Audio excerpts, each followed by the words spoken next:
I'm so happy to be with you because clearly I love your creations. So I'm so thrilled to have you in this series. Welcome to Don't Give Up, Persevere. Our theme today, fashion with a cause. Are you ready to be questioned? I'll do my best. Question number one, fashion as a powerful tool to support social causes. Nathan, you are not just a designer, but also a philanthropist. You support a local nonprofit organization, Les Impatients, that works with artists with mental health issues.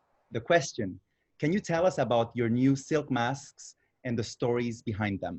Yes, we have been doing custom-made suit like the one you're wearing now, and we always make sure that what you wear is a piece of art because I believe what you wear is an expression of who you want to be or who you are, and you need to feel comfortable in it. Like every piece, of course, we put the artwork on the inside and it has a purpose. It carries a story of the artist. And I want you to talk about the artist in a meaningful way of their journey, their inspiration, and how they created the work. So that what happened is we create a piece of art like the one that I'm showing you now. So I'm flattered that never in my lifetime I would expect a Prime Minister logo would talk about it. So if I have to put forth together my belief into a design, I myself is a microbiologist by training. I'm not looking to create just another mask because I expect a lot of people are going to be making a lot of masks and it is necessary. Simple put, I want to create a mask that you want to wear. And I want to give the reason and a concept why you want to wear because I think it's beautiful. This is actually the art piece, the same thing like Gabriel on the inside of your jacket. It's actually the same artist. His name is Bill Market, and this is the scarf I'm wearing as well. So every piece is limited edition. He been taken away of his freedom. He spent 45 years in an institution. And when he been released from the institution in the 90s, only thing he ever wanted is freedom. So his artwork, if you look into it, it looks like scenery, mountain, ocean. And for him, that's freedom. It's scary, just like the freedom he never had, but it's beautiful. But I want to go closely, look at the technique that how much work goes into the artwork. For him, it reminding him as freedom doesn't come easy. You need to work hard. And for me, I want to create a mask, merely just the canvas for you to showcase that we have the story behind what we wear. And of course, we keep 10% to go back to the artist or to organization.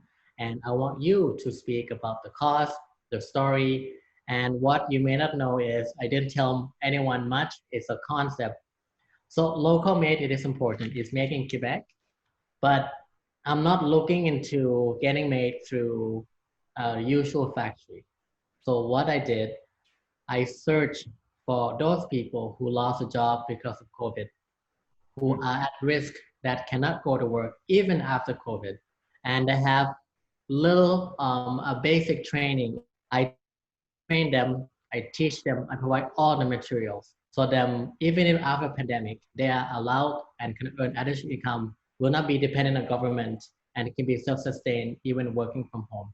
That now for sure that you're gonna be, every time you wear a mask from us, you know where the money goes. It goes to local economy and I'm not paying them just minimum wage. I'm aiming to pay double or triple what they usually pay.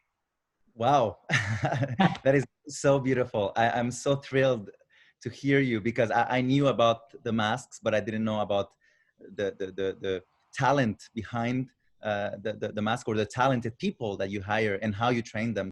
Question number two, your creative work. How will the pandemic affect the way you will create in the future? Being creative is a fun part of the work. I have to tell you that we all want to be creative. Unfortunately, being creative doesn't mean that it will allow you to survive, right? And what I do not know what the future holds. I'm fortunate that we have to be very careful in every project we take on because my goal is we have a conversation with my team early February knowing what I studied, being a scientist, I had a hint that the lockdown might be coming to Canada, and a month later, that's what happened. Mhm. So my team was afraid of losing job. So I told my team that, I mean, we have a meeting, we have a heartfelt meeting, and I told them it's going to be tough for us to grow. I only care about how to make sure that we don't go down, and I will continue to hire you because you're part of my team and my family.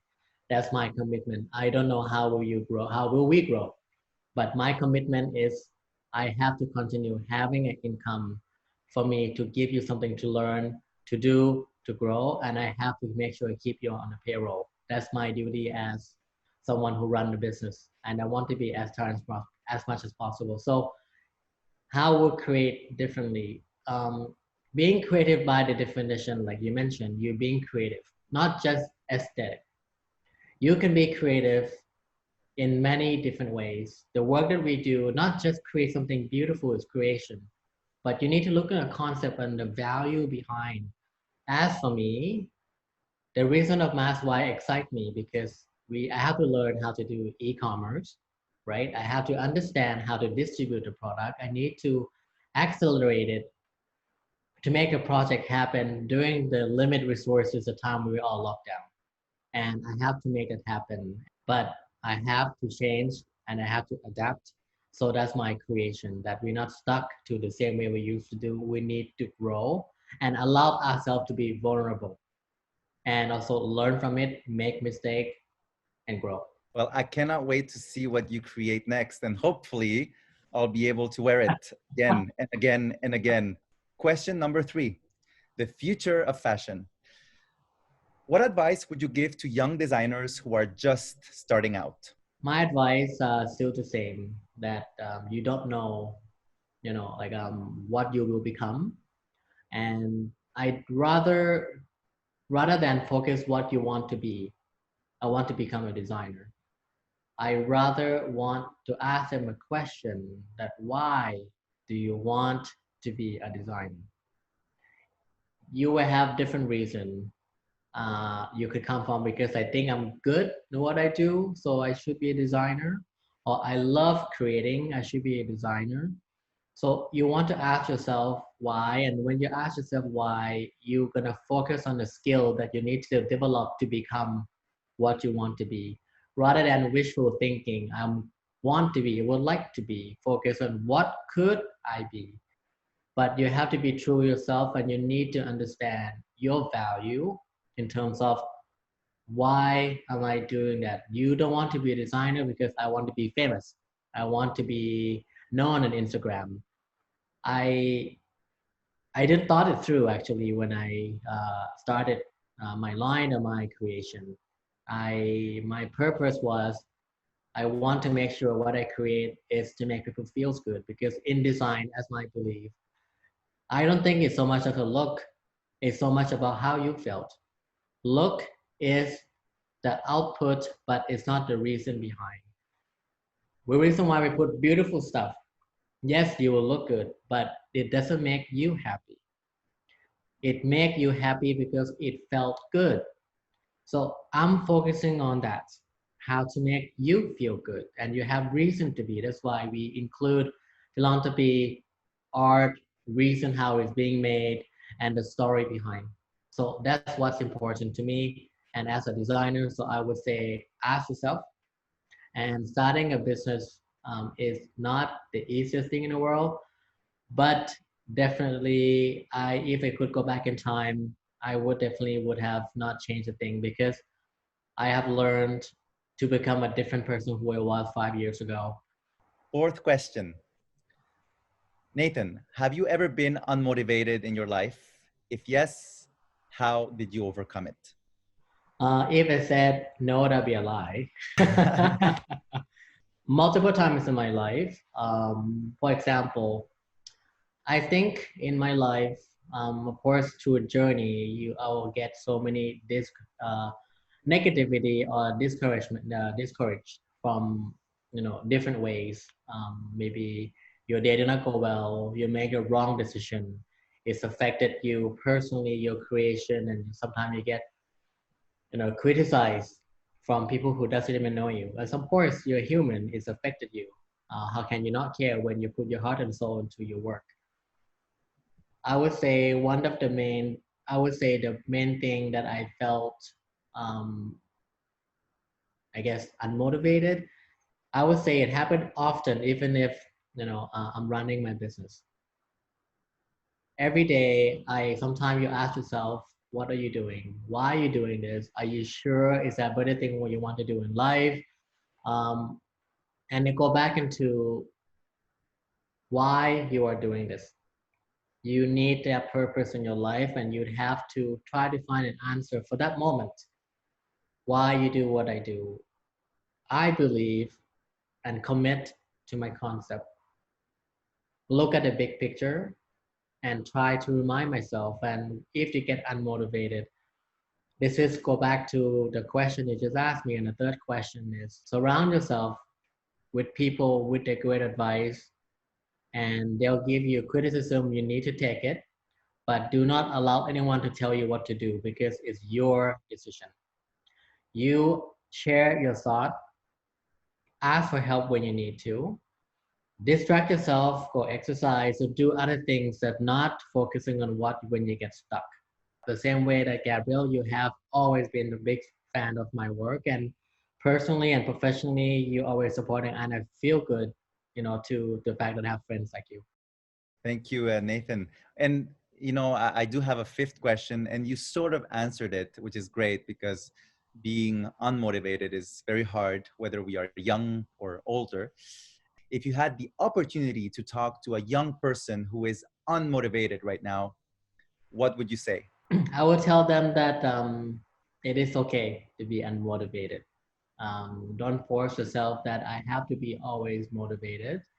Of course, given a circumstance, we're doing a time like this, it easily can be discouraged. I was, not gonna lie, I was when it happened. I have to send all my team to work from home. We have to change the way how we interact.